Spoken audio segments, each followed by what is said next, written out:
Pumalag si Senador Bongbong Marcos sa umano'y dayaan sa overseas absentee voting. Nagpaliwanag din siya sa kanyang pahayag kaugnay ng pangunguna ni Congresswoman Leni Robredo sa ilang survey. Umaksyon si Jay Orense. Wala ng 2 linggo bago ang 2016 elections, gitgitan sa vice presidential surveys sina Senador Bongbong Marcos at Congresswoman Leni Robredo.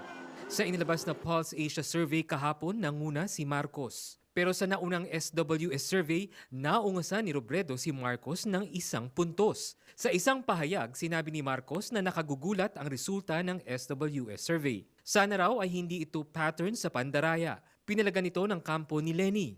Agad namang nagpaliwanag si Marcos. The polls are influenced in a certain way so that if a person who is so far behind suddenly wins, ay hindi naman masyadong halata na may nangyari, na may pinalitan ng resulta.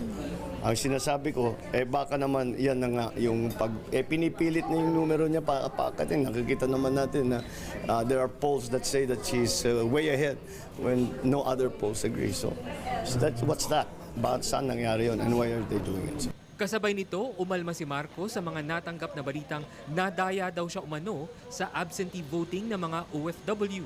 We received reports in Hong Kong, in Dubai, from Kuwait, from Japan, from Okinawa, California. Meron ng isa sa California yesterday. The worrisome part for me is because sinasabi ko nga, kung isang lugar mali-mali pa rin ang daming mistake, madaling identify ang problema, madaling ayusin. Pero kalat ang nakukunan lamang ng boto ay ako. Hindi ako nadadagdagan ng boto. Lahat ng report ay nawawalan ako ng boto na pupuntahan sa ibang kandidato. Kasama ang kanyang anak na si Sandro, humarap kanina sa social media influencer si Marcos sa isang digital media launch sa Makati. Bagamat siya ang nangunguna sa social media, batid ni Marcos na malaking tulong ang endorsement ng religious sector gaya ng Iglesia ni Cristo at El Shaddai.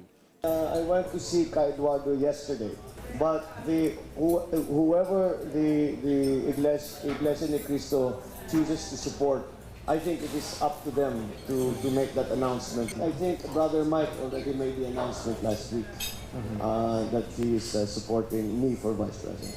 Sa Mayo 7, aanunsyo ng INC ang kanilang mga pambato.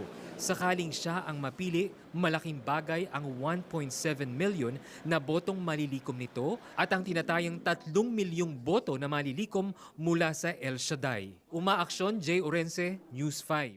Be sure to come back. Use 5 everywhere. Copyright 2016.